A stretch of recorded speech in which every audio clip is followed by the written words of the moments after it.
out of the one. Second. What is all there?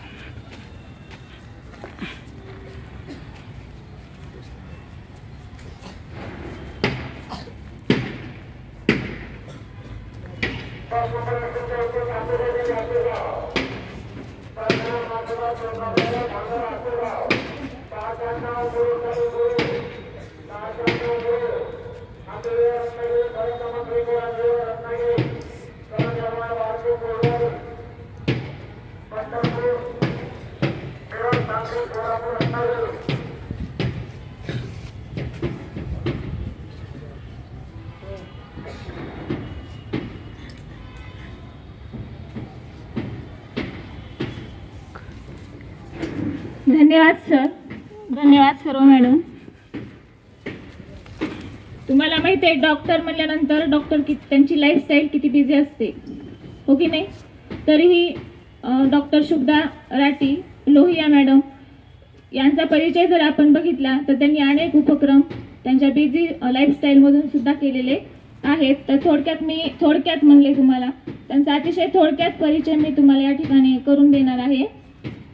Doctor Shubhada Rathi Lohia madam MBBS MD medicine आहेत. त्यांचे MBBS SRT Ambajogai येथे झालेले आहे आणि MD औरंगाबाद येथे झालेले आहे. मॅडमने जवळपास 28 वर्ष सेवा अंबाजोगाई येथे त्या करत आहेत. त्यांचे रुग्णालय अंबाजोगाई येथे आहे. त्यामध्ये त्या मधुमेह, पॅरालिसिस, हृदयविकार व इतर आजार यामध्ये ते अतिशय तज्ज्ञ आहेत व त्या उपचार करतात. त्यांचे एक वैशिष्ट्य असे आहे की त्या आवश्यक तेव्हाच तपासणी करतात आणि खूप कमीत कमी औषध उपचार त्या देतात आणि खर्च सुद्धा खूप कमी लागतो. लव्ह मेडिसिन अँड मिरॅकल्स असा त्यांनी मराठीमध्ये एक पुस्तकांचा अनुवाद सुद्धा केलेला आहे. याचं मेहता हाऊसिंग पब्लिशिंग पुणे यामार्फत प्रसिद्धी करण्यात आलेली आहे. तसेच रुग्णाच्या चष्म्यातून या पुस्तकाचे गेल्याच वर्षी प्रकाशन केलेले आहे.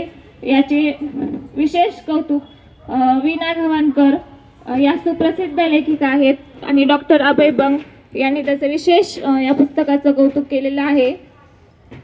पर्यावरणामध्ये प्लास्टिक कलेक्शन, वनस्पती ओळख शिबिर, पक्ष्यांचं ओळख वर्षा सहल असे अनेक उपक्रम त्या मुलांसाठी राबवत आहेत.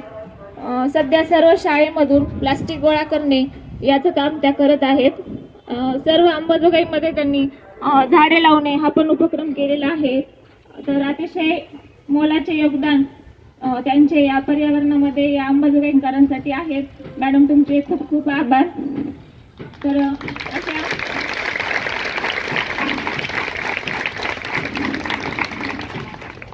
त्यांचे स्वागत करण्यासाठी मी शाळेच्या मुख्याध्यापिका पतंगी मॅडम यांना अशी विनंती करते त्यांनी त्यांचे स्वागत करावे.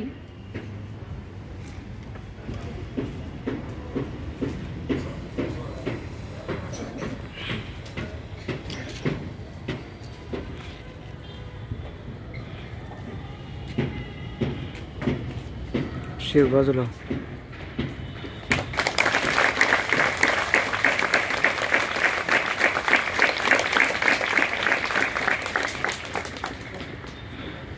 धन्यवाद मॅडम. यानंतर पतंगे मॅडमचे स्वागत शर्मा मॅडम करतील. मी त्यांना तशी विनंती करते.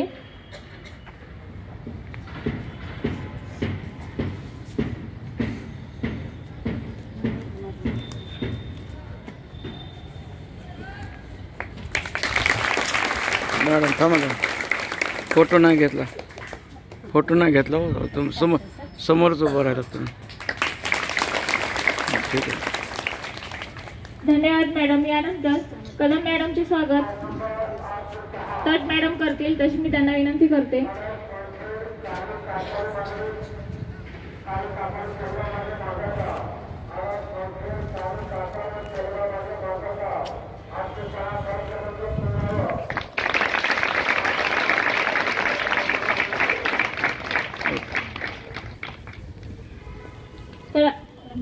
मॅडम.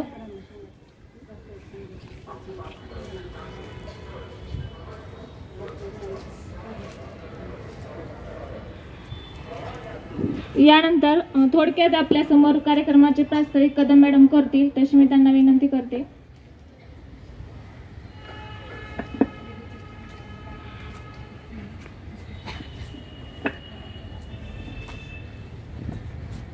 नमस्कार.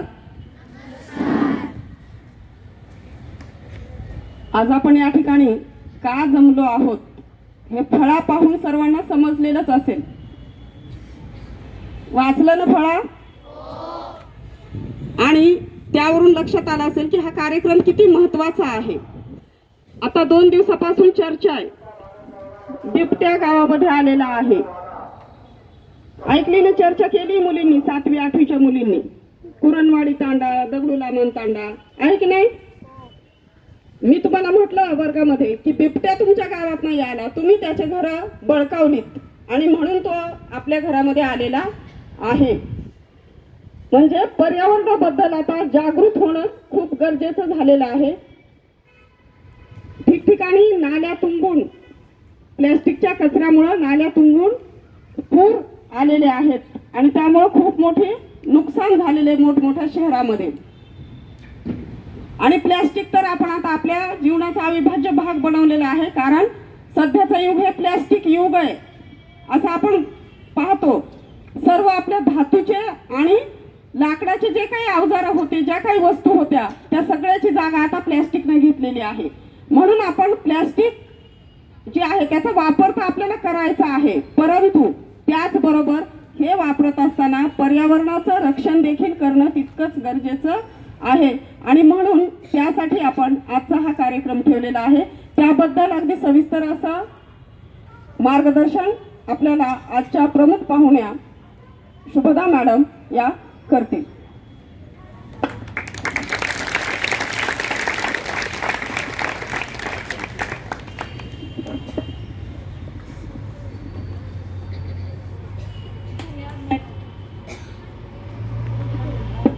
धन्यवाद मॅडम. यानंतर आजच्या कार्यक्रमाच्या पाहुण्या राठी मॅडम लोहिया मॅडम यांना मी अशी विनंती करते की त्यांनी त्यांचं मार्गदर्शन करावे.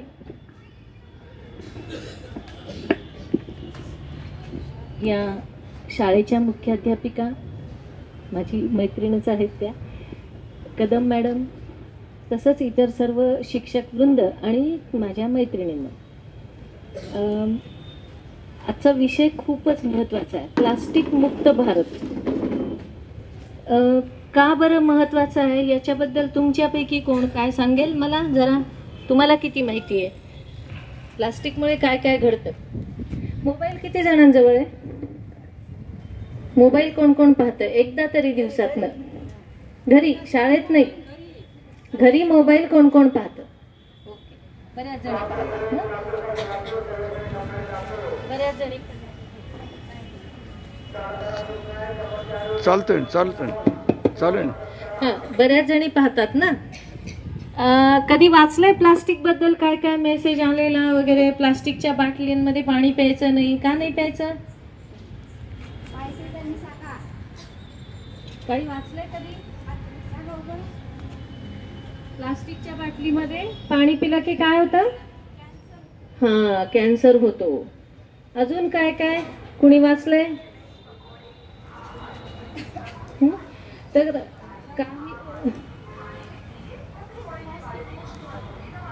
हां, प्लास्टिक नष्ट होत नाही, बरोबर.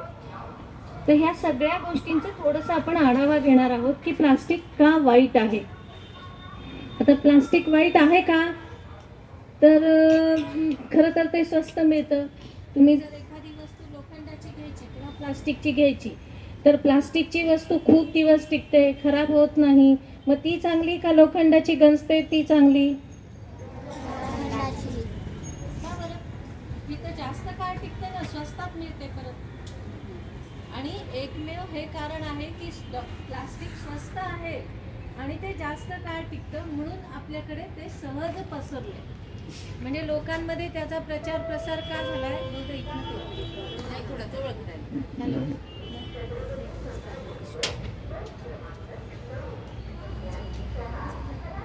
चालू आहे ना, चालू आहे ना, चालू आहे ना.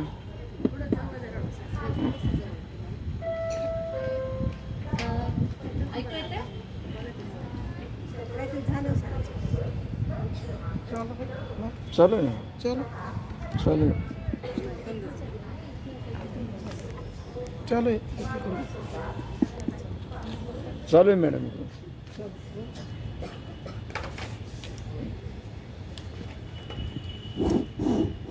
चालू आहे.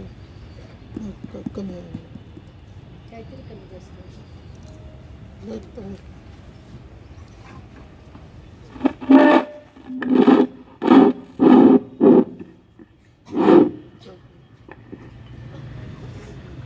हां, प्लास्टिक जे आहे ते स्वस्त आहे आणि टिकाऊ आहे.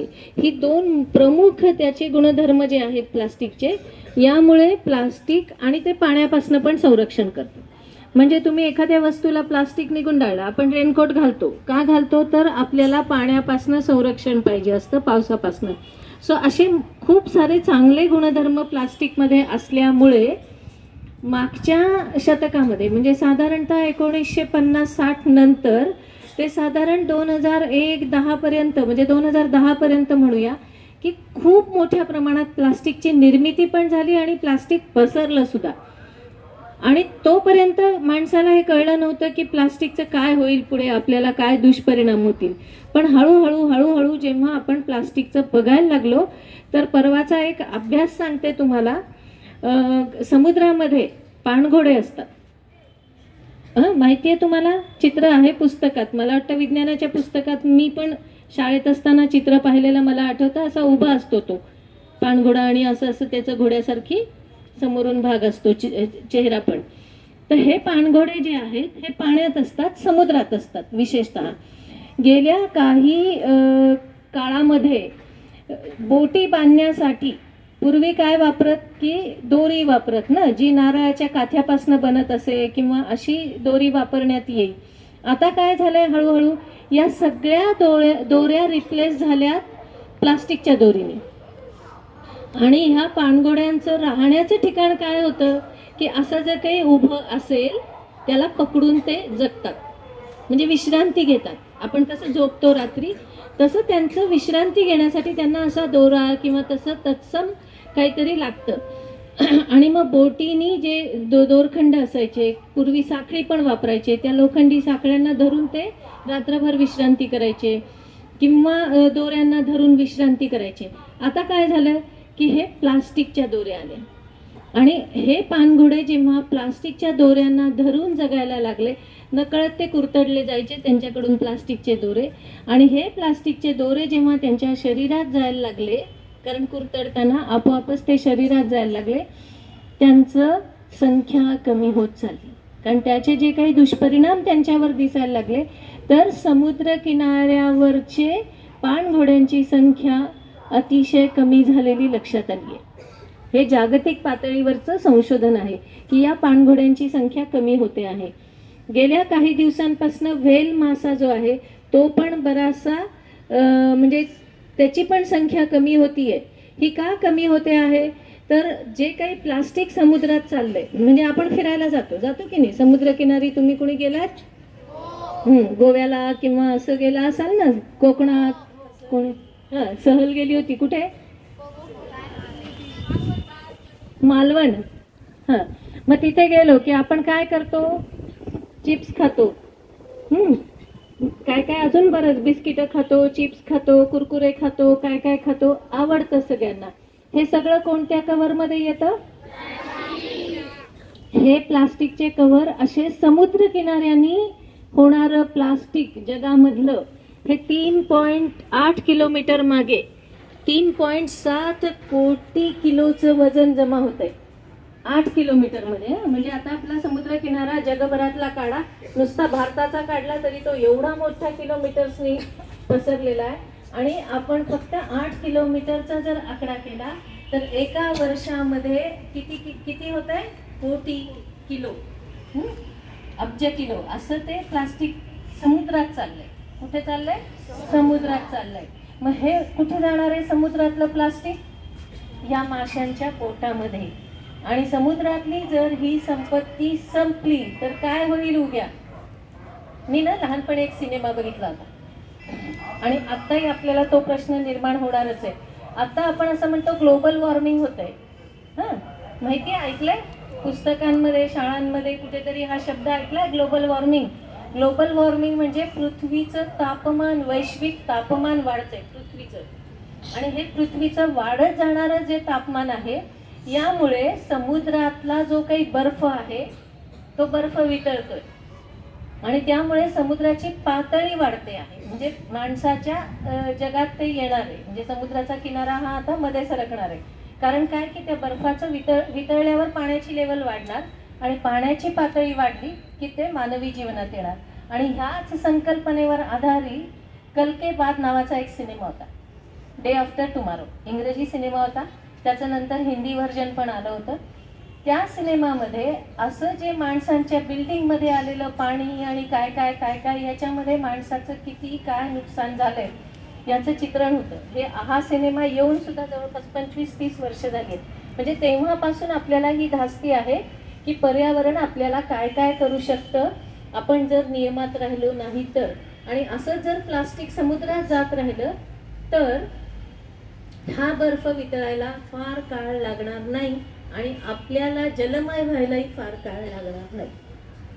तर आपल्याला हे सगळे धोके स्वीकारायचे आहेत का? अजून एक छोटंसं उदाहरण देते की पर्यावरणामध्ये आपल्याला वाटतं की आपलं झालं की बस झालं, आपण नाही परवा करत. तर आपण ह्या सगळ्या गोष्टींची खरंच आपल्याला आता उद्या हे झाड काढून टाकलं, शाळेने ठरवलं काढून टाकायचं, तुम्हाला कसं वाटेल? काय बरं झालं ना, मोकळं अंगण झालं. आपण आपल्या अंगणातले पण कितीतरी झाडं काढतो.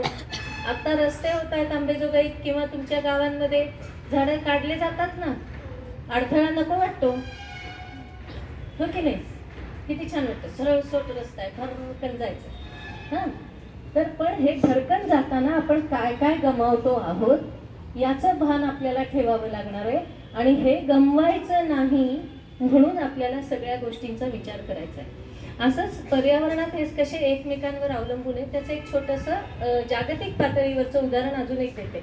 जसं पाणघोडे नष्ट होत आहेत प्लास्टिकमुळे हे आपण पाहिलं, तसं दुसरं एक उदाहरण आहे की येलोस्टोन नावाचं एक जंगल आहे जे 3 देशांमध्ये पसरलं. अमेरिका, ब्राझील आणि आय थिंक हे अमेरिकेच्या बाजूलाच एक देश आहे. अशा 3 देशांमध्ये पसरलेलं मोठं जंगल आहे ते. आणि ह्या जंगलामध्ये कोल्हे खूप होते आणि लांडगे खूप होते. त्यामुळे काय व्हायचं की लोकांना तिथे जायला शक्य नव्हतं किंवा तिथे एक विहार करायला शक्य नव्हतं. आणि मग ही शिकार त्यांनी काय केलं, नदी किनारची ह्या कोल्ह्यांची शिकार झाली खूप मोठ्या प्रमाणात नदी किनारच्या. आणि जेव्हा ह्या कोल्ह्यांची शिकार झाली त्याच्यानंतर असं लक्षात आलं की नदी किनारी झाडच येत नाही आहेत, सगळी झाडं अशी खुरटी झाली आहेत नदी किनारची. मग ही झाडं खुरटी का झाली, काय झालं याचा जेव्हा अभ्यास झाला तेव्हा असं लक्षात आलं की ह्या लांडग्यांची जी शिकार झाली त्यामुळे लांडग्यांनी हरणांची शिकार करणं कमी झालं आणि मग तिथल्या हरणांची संख्या खूप वाढली. आणि हरणांची संख्या वाढल्यामुळे तिथली जी झाडं होती जी उंच जायची, कमी असताना संख्या किती वरपर्यंत जायची, आता काय झालं की छोटं झाड असतानाच हरिण खाऊन टाकायला लागले उगवणारं आणि मग ती झाडं खुरटी व्हायला लागली. त्यामुळे हे जंगल बऱ्यापैकी कमी झालं. नदीकाठचं जंगलच कमी झालं. नदीकाठचं जंगल कमी झाल्यामुळे नदीतली वाळू, नदीतलं पाणी हे पण कमी व्हायला लागलं. कारण ही झाडं काय करतात, पाणी तिथं साठवून ठेवतात. झाडांच्या मुळ्यांमुळे पाणी साठून राहतं जमिनीत.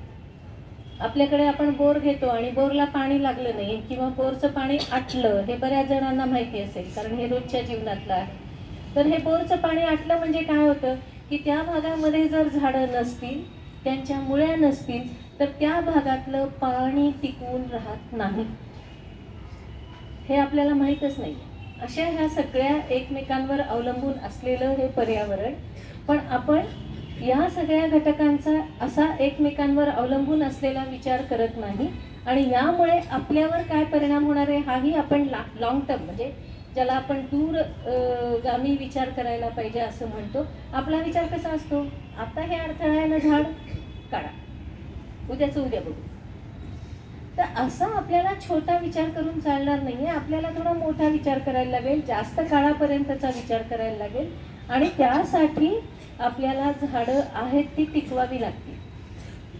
त्यासोबत महत्त्वाचा आपला जो मूळ विषय आहे तो आहे प्लास्टिकशी संबंधित. तर हे प्लास्टिकमुळे काय काय होऊ शकतं. पहिली गोष्ट, प्लास्टिक अडल्यामुळे नाल्या अडतात, मॅडमनी सांगितलं. बरं, नाल्या नाही अडल्या आणि हे प्लास्टिक वाहत गेलं तर हे नदी खराब करतं. त्यानंतर हे समुद्रात जाणार, आपल्या नदीसोबत हे समुद्रात चालले. तुमच्या आमच्या गावातल्या नदी सोबत सुद्धा ते समुद्रात जाणार आणि नाही समुद्रात गेलं तर कुठे अडणार आहे, धरणात.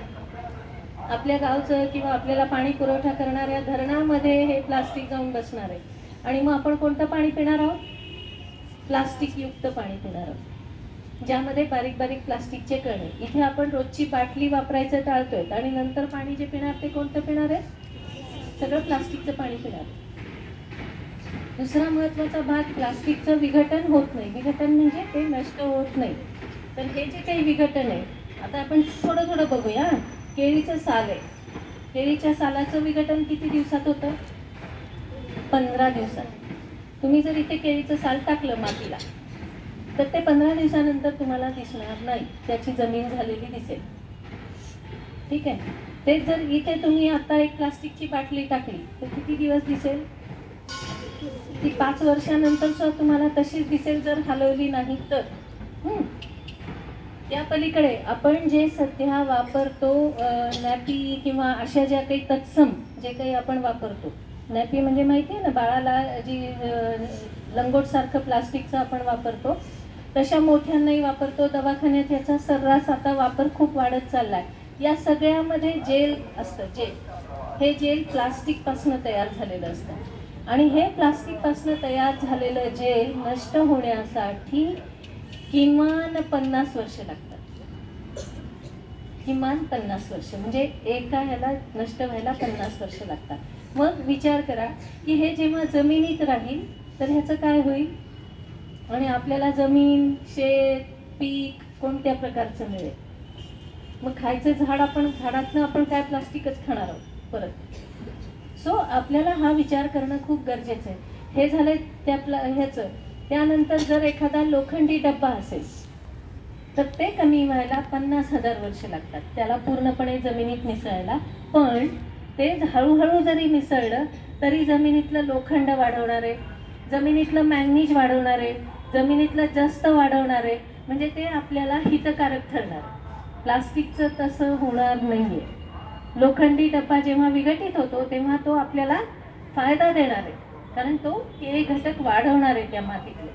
पण त्या उलट प्लास्टिकचं विघटन जेव्हा होणार आहे तेव्हा ते आपल्याला कुठल्याही पद्धतीने फायद्याचं राहणार नाही. त्यामुळे एक वेळ लोखंडी वस्तू चालते, त्या पलीकडे जाऊन जर आपण प्लास्टिकचा मग घेतला तर तो विघटित व्हायला किमान 10,000 वर्ष लागतात. 10,000. आणि त्याही पुढे जाऊन आपण जी कॅरी बॅग वापरतो ना घरात, कशालाही तुम्ही काय आणता, थाळी, फळं, भाजी कशात आणता.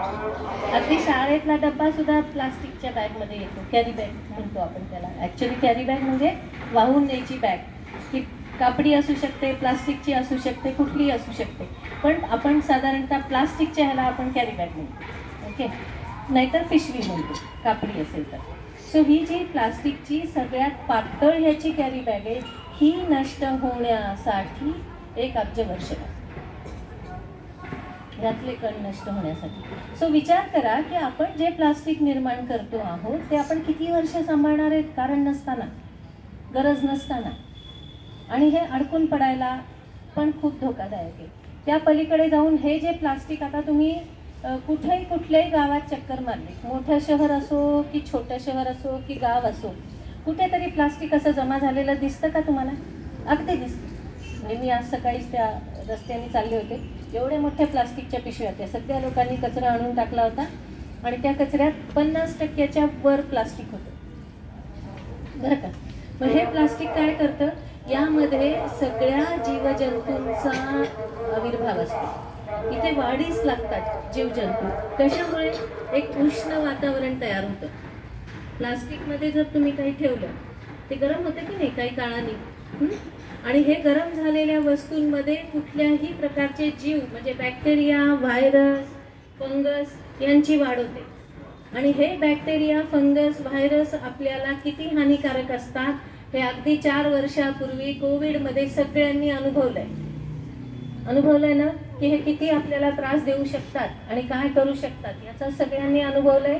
घराघरातून किंवा आपल्या एखाद्या तरी नातेवाईकाचा अकाली झालेला मृत्यू आपण पचवलाय व्हायरसमुळे. तर हे सगळं जर आपल्याला टाळायचं असेल तर आपल्याला पहिल्यांदा प्लास्टिकपासनं आपलं संरक्षण करायचं. आणि मग आता प्लास्टिक मुक्त किंवा प्लास्टिकचं काय करायला पाहिजे यासाठी आपण एक फॉर्म्युला वापरणार आहे. 4R. पहिलं आहे रियूज. रियूज म्हणजे पुन्हा त्याचा वापर करा. म्हणजे एक जर प्लास्टिकची पिशवी माझ्या घरात आली तर मी ती खूप दिवस वापरेन, अगदी 10 वर्ष सुद्धा. हे आपण ठरवायचंय. तर मग आपल्याला त्याचं हे होईल. माझी बकेट मी दरवर्षी बदलणार नाही किंवा थोडी खराब झाली, काही झालं, मग त्याच्यात काही कुंडी बनवता येते का, त्याचं अजून काही करता येतं का, ते कसं वापरता येईल याचा आपल्याला विचार करायचा. सो रियूज पहिल्यांदा. दुसरं आहे रिसायकल. काय? रिसायकल. म्हणजे काय की ह्याचा पुनर्वापर करायचा. म्हणजे हे प्लास्टिक आता बऱ्याचशा बकेट मग हे प्लास्टिक भंगारवाले घेऊन जातात. हे भंगारवाले काय करतात? प्लास्टिकच्या फॅक्टरीमध्ये देतात आणि तिथून हे वितळवून ह्याच्यापासून नवीन वस्तू बनवल्या जातात. सो हे पण चांगलं आहे की तुम्ही भंगारवाल्याकडे दिले, त्याचा पुनर्वापर झालाय आणि ते प्लास्टिक पुन्हा तेच वापरण्यात आले. म्हणजे प्लास्टिक वाढलं का? नाही वाढलं, आहे तिथे स्थिर राहिलं. सो रिसायकल पण महत्वाचं आहे. अजून एक मी विसरले सुरुवातीचा, रेड्यूस. रेड्यूस म्हणजे काय? कमी करायचं, वापर कमी करायचा. कसा कमी करणार कोणी सांगेल? अगदी छोट्या छोट्या गोष्टी करायच्या. प्लास्टिकच्या ऐवजी काय करणार? रेड्यूस, प्लास्टिकचा वापर कमी करायचा. कसा कमी करू शकतो? कुठं कमी करू शकतो? सगळ्यात महत्वाचं कापडी पिशवी वापरली पाहिजे. तुमच्या सगळ्यांच्या दप्तरात एक पिशवी असलीच पाहिजे. इथून काहीही घेऊन जायचं असेल, तुम्हाला आवडलंय काहीही घेऊन जायचं असेल तर तुम्ही काय करायचं? पिशवीत टाकून न्यायचं. कॅरी बॅग मागायची नाही फळवाल्याला. मी जितक्यांदा जाते ना फळवाल्याकडे, पटकन कॅरी बॅग निघते त्याची. आणि मग मी त्याला म्हणते नाही दादा मला नाही द्यायची आणि मी वापरणार नाही, तुम्ही वापरू नका. मॅडम तुम्ही आणली हो पिशवी, पण सगळे आणत नाहीत ना, सगळ्यांना पाहिजे, मग आम्ही कसं बंद करायचं? असं त्यांचं उत्तर असतं. तर आपण सगळे मिळून असं करू शकतो की त्यांना हे बोलायचीच वेळ आणू द्यायची नाही.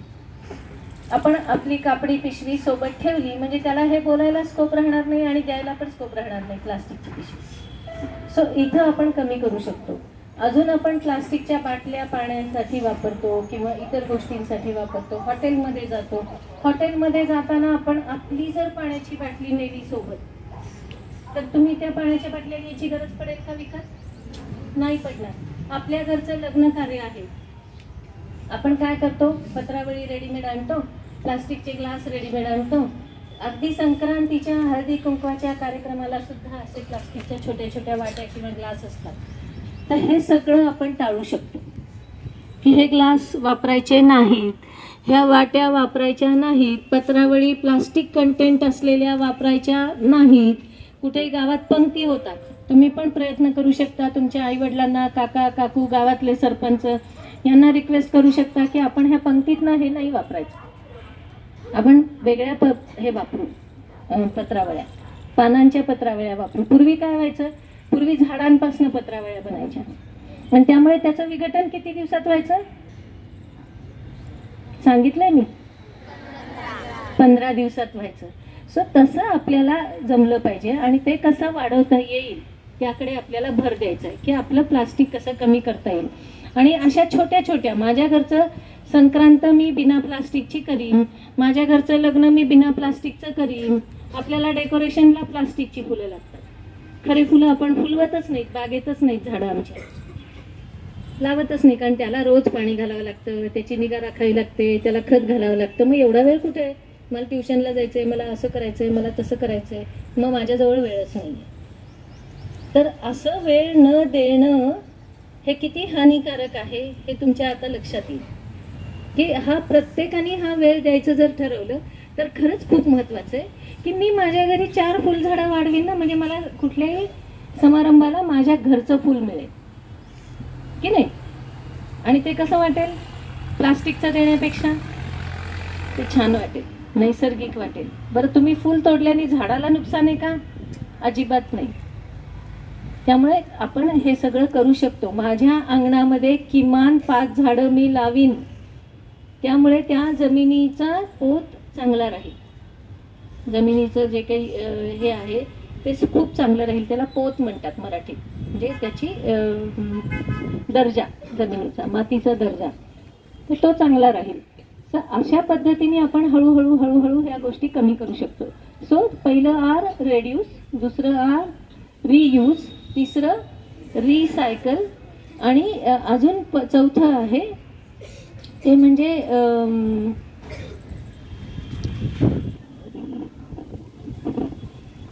पुनर्वापर, पुनर्यूज, आणि म्हणजे 3 तर आहेतच, चौथंही मी सांगते थोड्या वेळात तुम्हाला. तर अशा पद्धतीने आपण प्लास्टिकचा वापर कमी करू शकतो. ओके, तर हे सगळं जर आपण केलं तर खूपच चांगलं होईल. आता दुसरं तुम्ही काय करू शकता, त्याबद्दल सांगते. जो उपक्रम सध्या मी राबवते आणि ज्यासाठी मी आग्रहपूर्वक इथे आलेली आहे की तुम्हा सगळ्यांना मला सागर मित्र बनवायचं. तुम्हा सगळ्यांना मला सागर मित्र बनवायचे, त्यामुळे सगळ्यांनी जागा व्हायचंय. आपण सागर मित्र कसं बनणार आहे हे ऐकण्यासाठी. हा, सागर मित्र म्हणजे काय? समुद्र आहे का माझ्या गावात? नाहीये, पण तरीही समुद्राचा मित्र आपल्याला बनायचंय. मग हे आपण कसं करणार आहोत? तर आपल्या नदीतून, आपल्या धरणातून, आपल्या पाण्यातून सागरापर्यंत जाणारं प्लास्टिक आपण रोखणार आहोत. आणि हे रोखायचं असेल तर तुम्हाला सगळ्यांना काय करायचंय माहितीये? तुम्हाला सगळ्यांना आपल्या घरात आलेलं बिस्किटचं रॅपर, चॉकलेटचं रॅपर, किराणा माल आलेला त्याचं रॅपर, हे सगळं प्लास्टिक गोळा करायचं. महिनाभर तुमच्या घरातलं सगळं प्लास्टिक. तुमच्या घरी पेपर येतो, हां, तुम्ही काय करता? एका कोपऱ्यामध्ये छान एकावर एक लावून, रद्दीची जागा आहे की नाही, रद्दी पेपरची जागा असते ना, तशीच एक प्लास्टिकचा कोपरा करायचा सगळ्यांनी आपल्या घरामध्ये, आणि त्यामध्ये हे जमा करायचे प्लास्टिकचे रॅपर्स. हे प्लास्टिकचे रॅपर्स जमा करून तुम्हाला हे शाळेत आणायचे. एका ठराविक तारखेला आम्ही तुम्हाला तारीख देऊ, आणि त्या तारखेला हे सगळं प्लास्टिक गोळा करून पूर्ण अंबेजोगाईचं, म्हणजे सगळ्या शाळांमधून, ऑलरेडी बाकीच्या शाळांमधून आम्ही हे गोळा करतो आहोत गेल्या 1.5 वर्षांपासून. आणि मला इथे सांगायला पण आनंद वाटेल की गेल्या एप्रिलमध्ये 1.5 क्विंटल, किती? 1.5 क्विंटल प्लास्टिक आम्ही रिसायकलला पाठवलं. आणि आत्ता डिसेंबरमध्ये, मागच्या वर्षी 1.8 क्विंटल एवढं प्लास्टिक अंबेजोगाईतलं गोळा करून आम्ही लातूरला रिसायकलिंगच्या युनिटला पाठवलेलं आहे. सो त्यात तुमची भर पडली तर अजून आपण पाठवू शकू. जितकं जास्तीत जास्त प्लास्टिक तुमचं येईल ते प्लास्टिक आपण गोळा करून आपण ते त्या तारखेला तुमच्या शाळेमध्ये गाडी येईल, आणि त्या गाडीत तुम्हाला फक्त ते टाकायचंय गोळा करून. आणि यामध्ये मुलींनी उत्स्फूर्त सहभाग द्यावा, नाहीतर मी कशाला हात लावू, काय करू, हे विचार नाही करायचा आहे. आम्ही आमच्या हॉस्पिटलचं सुद्धा देतो. आम्ही असं हात लावायचं नाही वगैरे हा विचार करत नाही. आपल्या घरातलं जमा करून आपल्याला इथे आणायचंय शाळेमध्ये. शाळेमध्ये तुमच्या एक शिक्षिका असतील ज्या हे सगळं गोळा करण्यासाठी मदत करतील, आणि त्या गाडी येईल त्या दिवशी आम्ही ती सूचना पाठवू, आणि त्या गाडीमध्ये हे प्लास्टिक आपलं जाईल. त्यामुळे अंबेजोगाईच्या नदीतलं, धरणातलं, तलावातलं प्लास्टिक कमी होऊन त्याचा पुनर्वापर होईल. म्हणजे पृथ्वीवरचं प्लास्टिक नाही तर हे आम्ही कुठेतरी जाऊन टाकणार नाही आहेत. हां, 100% सांगते. हे निश्चित त्याचं रूपांतर हे चांगल्या वस्तूत होईल, आणि पुन्हा एकदा प्लास्टिक कमी करण्यासाठी आपला हातभार लागेल. सो या सगळ्यांसाठी तुम्हाला सागर मित्र बनवण्यासाठी मी इथं आली आहे.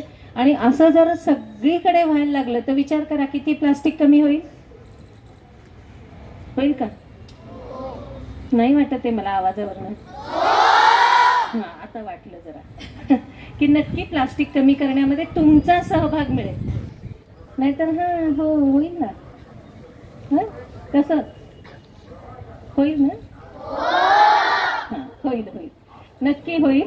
सो आपल्याला काय करायचंय की आपल्याला सगळ्यांना सागर मित्र बनायचंय आणि हे सागर मित्र बनून सगळ्यांनी आपापल्या घरातलं प्लास्टिक आजपासून गोळा करायला चालू करा. या वेळेला जरी 15 तारीख, आम्ही साधारण 15 तारखेला असतं आमचं, तर या वेळेला जरी 15 तारीख आत्ता पुढच्याच आठवड्यात असली तर थोडं कमी जमा होईल, पण जास्तीत जास्त जमा करावं. नजीकच्या काळामध्ये आमचं असं पण आहे की आम्ही प्रत्येक शाळेचं प्लास्टिक मोजतोय आणि त्या शाळेला बक्षीस देण्याचाही आमचा मानस आहे की ज्यांचं चांगलं जमा होईल, म्हणजे जिथली मुलं खूप चांगला प्रतिसाद देतील, चांगला जमा होईल. म्हणजे उगीच जमा करून आणायचं नाहीये, खरोखरीच आपल्या घरातलं प्लास्टिक जास्तीत जास्त मुलं सहभाग घेऊन जमा करतील ते प्लास्टिक आम्ही गोळा करून आम्ही लातूरला पाठवणार आहोत. त्यासाठी नगरपालिकेचंही आम्हा सगळ्यांना सहकार्य आहे. निवेदिता गट म्हणून एक आमचा गट आहे आणि त्या गटाद्वारे आम्ही हे सगळं काम करतो आहोत. त्यामुळे ह्याच्यासाठी माझ्यासोबत अनेक मैत्रिणी आहेत माझ्या की ज्या मला मदत करतायत. सो मला असं वाटतं की ह्या सगळ्यात तुमचा हातभार लागेल आणि तुम्हालाही या पृथ्वीवरचं प्लास्टिक कमी करून तुमचं भविष्य उज्ज्वल करता येईल. सो तुम्ही त्यासाठी नक्कीच हातभार लावाल ही अपेक्षा. आता सगळ्यात शेवटचं, जर माझी कविता मला मिळाली तर ती कविता सांगते, त्यावरनं तुम्हाला लक्षात येईल की आपल्याला काय करायचंय.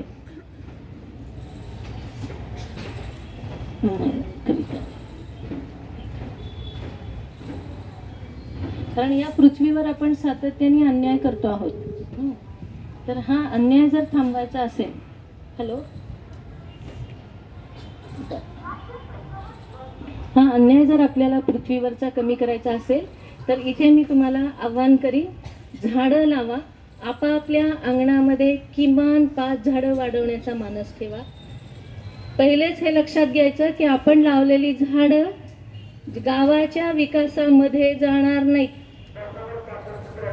त्यामुळे गावाच्या रस्त्याची रुंदी लांबी बघूनच लावा, कारण तो अनुभव माझ्यासाठी फार वाईट होता की अक्षरशः 10-10, 15-15 वर्ष जुनी झाडं खटक्यात, कारण आता मशीन्स एवढे मोठे मोठे आलेले आहेत की त्यांना झाडं तोडायला वेळ लागत नाही, त्यांना डोंगर कापायला सुद्धा वेळ लागत नाही. त्यामुळे आपल्याला अशी मेहनत करायची आहे की जी वाया जाऊ नये आणि म्हणून आपल्या रोडच्या किंवा विकासाच्या कामामध्ये ज्याचा अडथळा येणार नाही, मग ते तुमचं शेत असो, घर असो, तुमच्या रस्ता आणि तुमच्या कंपाऊंडमधली जागा असो, तिथे तुम्ही हे सगळे प्लांटेशन लावू शकता. प्रत्येकीने विचार करा, इथे किमान मला वाटतं 400 मुली तरी आहेत, तर प्रत्येकीने जर 5 झाडं लावली तर किती होतील? 2000. सो आपल्याला जास्तीत जास्त झाडं वाढवावी लागणार आहेत. ही झाडं जर नाही वाढली तर आत्ता तुम्ही रस्त्याने एक चक्कर नुसती पायी मारून बघा, अंबेजोगाईत जरी मारलीत किंवा तुमच्या गावात मारलीत तर लक्षात येईल की आपल्याला किती ऊन लागतं आणि किती त्रास होतो. जर असंच राहिलं पुढे तर याहीपेक्षा जास्त त्रास होईल. उन्हाळ्यातला तर अजून जास्त होईल आणि जसं जसं पृथ्वीचं तापमान वाढत जाईल तसं तसं हा होणारा त्रास दिवसेंदिवस वाढत जाईल. आणि तो होऊ नये यासाठी प्रत्येकीने ठरवायचं की मी 5 झाडं लावीन आणि त्यासोबत मी सागर मित्र होईल. तर आपण सगळेजण एक घोषणा देऊया, मला बनायचंय, मला बनायचंय, मला बनायचंय, मला बनायचंय येस.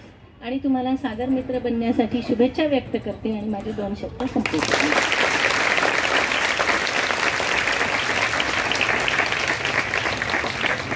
धन्यवाद मॅडम. तुम्हाला फक्त सागर मित्र बनायचं नाहीये, तो बक्षीस पण घ्यायचंय ना? यानंतर पतंगे मॅडम आपल्याला मार्गदर्शन.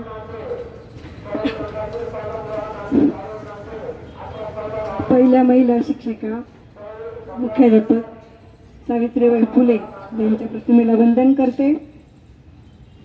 शाळेचे संस्थापक भगवान बापू यांच्याही स्मृतीला अभिवादन करते. इथं असलेल्या प्रमुख अतिथी शुभोदय मॅडम, कदम मॅडम, माझे सगळे सहकारी आणि माझ्या मैत्रिणींना, प्रश्न पडला असेल ना की मॅडमला का बोलवलं. मॅडमकडून खूप काही घ्यायचंय हे लक्षात घ्या. मी पण मॅडमला 28 वर्षापासूनच ओळखते. आलं लक्षात. फक्त काही ड्युटीमुळे, काही वेगवेगळ्या याच्यामुळे एवढं म्हणजे कामामध्ये त्यांच्या सहभागी नाही होत. पण माझी मुलगी जेव्हा होती तेव्हा मी मॅडमकडे पाठवलेलं होतं तिला वेगवेगळ्या कार्यक्रमामध्ये, आणि कदम मॅडमने पण पाठवलं होतं त्यांच्या मुलीला. तर कार्यक्रम खूप छान होते आणि म्हणून आजचा जो कार्यक्रम होता प्लास्टिक मुक्त भारत, यासाठी त्यांना आम्ही बोलवलेलं आहे. थोडी जाणीव तुम्हाला आहे. मॅडम, आम्ही जेव्हा किल्ला वगैरे पाहायला गेलो तेव्हा तिथं असं काही ठिकाणी लिहिलेलं होतं की इथं प्लास्टिक टाकू नका, कचरा टाकू नका, नाही तर 500 रुपये दंड, पण तसाच पडलेला होता. सगळ्या विद्यार्थ्यांनी उचलून परत त्या कचरा पेटीमध्ये टाकलं की आपला किल्ला स्वच्छ राहिलाच पाहिजे. ही जाणीव होती बऱ्याच मुलींना आणि त्यांनी टाकले. त्यानंतर जेव्हा आम्ही बीचवर गेलो तेव्हा कुठलंही काहीही त्यांनी विकत घेतलं नाही. त्या फक्त खेळल्या छानपैकी. आणि त्यांच्या लक्षात आलं की त्यांना काही जणींना एक जणींना तारा मासा भेटला आणि तो मेलेला होता, मृत पावला होता. त्यांच्या लक्षात आलं की हे इथं गोंधळ केल्यामुळे, कदाचित प्रदूषणामुळे हे मृत पावला असेल. आणि आम्ही जेव्हा पंढरपूरला गेलो दर्शनाला तेव्हा एक असं घटना घडली की तिथे मी काहीच करू शकत नव्हते. प्लास्टिकच्या पिशवीमध्ये अन्न होतं. कोण होतं का, बऱ्याच जणी होत्या त्या. आणि त्यांना इतकं वाईट वाटत होतं. मॅडम बघा म्हणे ते, आणि ते गाय खात होती. तिला ते प्लास्टिकमधलं खाद्य निघतच नव्हतं आणि ती मग ते प्लास्टिक सहित तिनं खायला सुरुवात केली. तिथे एवढा गर्दी होती की त्या गाईचं जवळ जायचं तर ती गाय आपल्याला मारते का काय ही भीती आम्हालाही होती. त्याच्यामुळे आम्ही फक्त तिला प्रयत्न केला तिच्या जवळून ते काढण्याचा, किंवा मुली खूप ओरडत होत्या पण तिनं काही ते सोडलं नाही. तर प्लास्टिकमुळे जनावरांना सुद्धा खूप बाधा व्हायला लागली आपल्या सभोवतालच्या. म्हणजे त्या गायीनं काय केलं, ते भुकेलेली होती ना, ते पूर्ण अन्न ते खाण्यासाठी ते प्लास्टिक सुद्धा चघळत होतं. तर आपल्याला अशा वस्तू प्लास्टिकमध्ये घालून फेकायच्या नाही. तर आपल्याला काय करायचं आहे, सागर मित्र व्हायचं. म्हणजे प्लास्टिक जे आहे आपल्या घरामधलं, पातळ असेल, जाड असेल, जे सातत्याने वापरूनही खराब झालं असेल ते सुद्धा गोळा करा आणि 15 तारखेला शाळेमध्ये निश्चित घेऊन या. मी तुमच्यातर्फे मॅडमला हे नक्की वचन देते की या कार्यक्रमामध्ये किंवा या सागर मित्रांमध्ये सगळ्या विद्यार्थिनी सहभागी होतील. होणार का? नक्की. तुम्हाला काही आणखीन प्रश्न असतील तर तुम्ही मॅडमला विचारू शकता की याबद्दल काय प्रश्न असतील तर. आहेत का तुम्हाला काही प्रश्न? भूक लागली सगळ्यांना.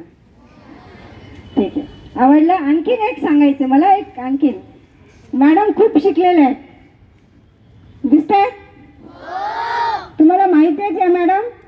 बऱ्याच जणींना माहिती असेल काय, तुम्ही लहान आहेत, तुम्ही खेड्यातल्या, तुम्हाला नाही माहीत, पण इथं जे आहेत त्यांना माहीत असेल. यांचं नाव खूप आहे. शुभ्रा राठी मॅडमचं नाव आहे, रोहिया मॅडमचं.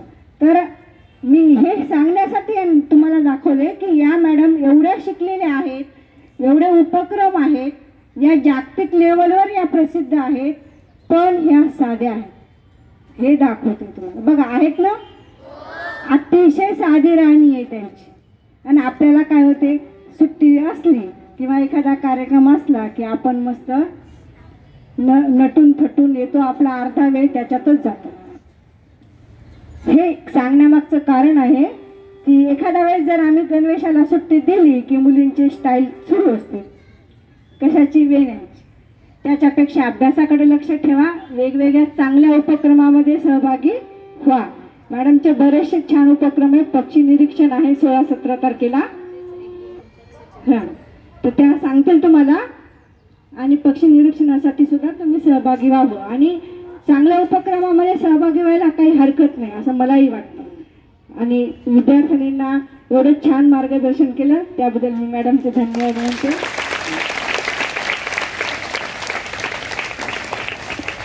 7वी 8वी आणि 9वीच्या वर्गासाठी 13 जानेवारी 24 आणि 14 जानेवारी 24 रोजी आम्ही आविष्कार पक्षी निरीक्षण शिबिर घेतो आहोत. पण त्याला शुल्क आम्ही ठेवलेलं आहे, 150 रुपये त्याचं शुल्क आहे. ज्यांना कोणाला इंटरेस्ट असेल की बाबा मला बघायचं आहे, आपल्याला वाटतं की हां चिमणी कावळा वगैरे असं नाही, तर आंबेजोगाईत सापडणाऱ्या 250 पक्ष्यांची नोंद आम्ही केलेली आहे. म्हणजे जो काही आमचा पक्षी निरीक्षणाचा गट आहे सगळ्यांनी मिळून ती केलेली आहे. मी काही एकटी त्यातली नाही आहे, पण आमचा वाटा खूप मोठा आहे त्यामध्ये. तर ह्या सगळ्या पक्ष्यांना आपल्याला जाणून घ्यायचं असेल आणि त्यांना बघायचं असेल तर आम्ही त्यासाठी 13 आणि 14 तारखेला आविष्कार पक्षी निरीक्षण शिबिर घेतलेलं आहे. पण हे आंबेजोगाईत आहे. आणि त्याच्यात अजून एक थोडी अडचण बाहेरगावच्या मुलींसाठी होऊ शकते की दुसऱ्या दिवशी सकाळी 5:30ला यायला लागतं पहाटे. हा थोडासा अडचणीचा भाग असू शकतो. तर ज्यांना हे शक्य आहे की पहिल्या दिवशी दुपारी 4:30 वाजता आहे, अगदी मी तर म्हणेन ज्यांच्या ट्युशन्स आहेत ट्युशन बुडवून सुद्धा यायला हरकत नाही. 150 रुपये हे अगदी माफक शुल्क आहे. हे फक्त आम्हाला गाडीने कदाचित तुम्हाला न्यावं लागेल कुठेतरी, त्यासाठी लागणारा खर्च आणि तुम्हाला काही माहिती देणार आहोत आम्ही पक्ष्यांची, त्यासाठी जो काही खर्च लागेल त्यासाठी हे शुल्क आम्ही घेतो. कारण त्याशिवाय ती माहिती आम्ही तुमच्यापर्यंत पोचवू शकणार नाही. तो खर्च कुणी, कारण जे घेणार आहेत शिबिर हे आम्ही नाही आहेत, आमच्या पुढची पिढी आहे, ती पण तुमच्यापेक्षा एक 5-7 वर्षांनी मोठी असलेली मुलं आहेत जी आविष्कारमधनंच घडली आहेत आणि ती मुलं धडपड करतात हे सगळं शिबिर घेण्यासाठी. आम्ही त्यांना मार्गदर्शक म्हणून आहोत. सो 150 रुपये शुल्क आहे. ज्यांना 14 तारखेला सकाळी भोगी आहे त्यामुळे घरच्या अडचणी पण असू शकतात. सो हे सगळं मी आधी क्लिअर करते. आणि तरीही ज्यांना यायचं आहे, ज्यांना आवड आहे, त्यांनी नाव नोंदणी करायची असेल तर पतंगे मॅडमकडे द्या, त्या माझ्यापर्यंत पोचवतील. 150 रुपये त्याचं शुल्क आहे. आणि 13 तारखेला दुपारी 4:30 वाजता पाचेगावकर डॉक्टरांच्या दवाखान्याच्या मागच्या बाजूला ज्ञान प्रबोधिनीचा हॉल आहे, त्या हॉलमध्ये आम्ही हे शिबिर उद्घाटन सत्र तिथे होणार आहे पहिल्या दिवशीचं. दुसऱ्या दिवशीचं सत्र 14 तारखेला पहाटे 5:30ला असतं.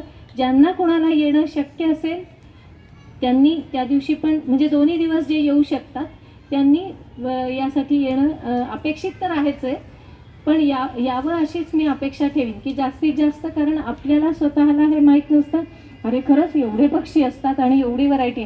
म्हणजे मी माझ्या अंगणामध्ये सध्या दुपारच्या वेळेत किमान 20 प्रकारचे पक्षी बघते, किमान 20 प्रकारचे माझ्या अंगणात. म्हणजे तुम्हाला या परिसरात पण ते दिसू शकतात. तुम्ही जर मोजायला चालू केलं तर ते 35 ते 40 पर्यंत जाऊ शकतात जर तुम्ही 2 तास थांबलात.